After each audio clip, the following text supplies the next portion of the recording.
What is up, you guys? We are back at this station, the motivation station, the creation station. And we have a post by Birds No. Successful manifestation is 1% creative imagining and 99% detachment. Creative imagining is easy and fun. There's plenty of ways to do it. This subreddit is full of useful posts about how to do it. This is the easy part. The rest is about detachment. It's about dropping the old unwanted ideas from your mind. Detach from straining and stresses of life and just be. Allow a space in your consciousness for your new life to unfold. Choose the effortless path. If you are experiencing strain and effort, then you are not detaching from desires. Detachment is the real treasure to be found, not the manifestation of desires. When you learn how to properly detach, life will be so much better and manifestations will happen quickly. So read posts about ways to detach and let go rather than posts about manifestations. Just be. I am. I think this is so true and so on point, yet it's so simple. And it's easier said than done. So, detachment is key. These are some comments here. This is so true. Detachment is key. What happens with me is I have faith, but then I try success stories on this sub, and instead of getting inspired, I get worried as to why I haven't manifested it yet. Am I doing something wrong? And immediately get super attached to my desire. Again, the lowering of importance, guys, is probably one of the most overlooked and just biggest reasons why people have trouble with their manifestations. I know it's happened to me. I know that when you make a desire too big, a goal too big, it can elude you. I was just watching this show. It was not a show, it's a movie, it's a film, and it's on Netflix. Currently, if you're watching this in December of 2022, it is on Netflix top 10 right now.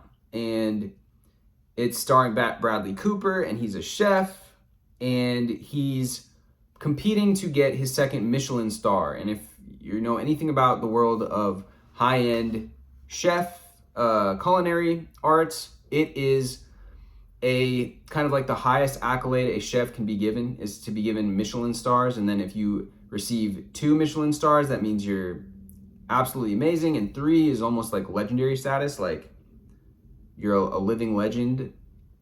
And he's striving to get this 3rd Michelin star, right? And so what happens is that in his restaurant, they show up randomly, and they give there's this little like signals that they have to let the person know that they're in the restaurant. Like they leave a fork under the table, they order 2 certain things on the menu. Anyways, the guy comes in, the maitre d' comes in and alerts him to this, and he's freaking out. He's like going all over the place, over the top with it. Turns out this other chef ends up betraying him and puts a bunch of cayenne pepper in the pepper, and the Michelin judges, they send it back because it's too spicy. So the whole thing kind of blows up in his face karmically. You'd have to watch the show to get the history, because there was an incident before with the same guy, and he's kind of getting revenge. But the lesson here, although this is a kind of a roundabout story, I know, just bear with me. The next time that these chefs come in, these judges come in, he says, just do what we do. And I love the moment in the movie. It's probably the biggest moment of the movie, because the maitre d', the people look around him like, wait, what? They're like confused, like, do what we do. And then it all kind of like clicks for them, and then he smiles, the maitre d', who's like also like a big character on the movie. And he just knows that within that, like, they got it. They're on it. They're already at that level. They just do what they do. And he's that confident that just by doing what he normally does, he's going to get that 3rd Michelin star. And at the end of the movie, that's implied that that's what happened from that, his more detached way of handling the situation is what got him to that 3rd Michelin star. So anyways, guys, just like a quick reference there, because I just saw that film, and right now it's, people are watching it, a lot of people are watching it. Very relevant to this. Can you detach? It is the secret sauce. No pun intended, but yes, in the chef example, it is that that secret spice, that secret sauce that allows you to more effortlessly go towards your goal. Of course, you have to still put the work in. That guy's still he trains very hard. He does what he has to do. He has a lot of knowledge and expertise, and he's good at leading people, and he has all these other things going on. But his ability to detach and do it and be creative and be so skilled and talented in the moment comes from that ability to just be doing rather than being over analyzing. There's also another great book called The Inner Game of Tennis. This just came to my mind, but I had to read this in a movement class in college. It was a movement class, but it was in theater, and it talks about the awareness. There's like a 1 and a 2 are described in the book, and the 2, I believe, is the state of flow, where you're in pure flow, and your body's just naturally responding to the shot, the way that the person hits it. Your legs are moving, your arms moving in exactly the right way, and that is what you want to be in, is in a state of pure flow.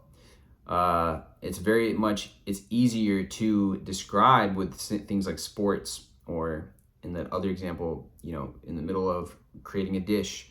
But this state of flow can be more overarching. It can be more than just in the moment on a sport or on a certain particular activity. Allow yourself to be detached as you're doing this. As I'm recording these videos, there's a certain detachment that I have.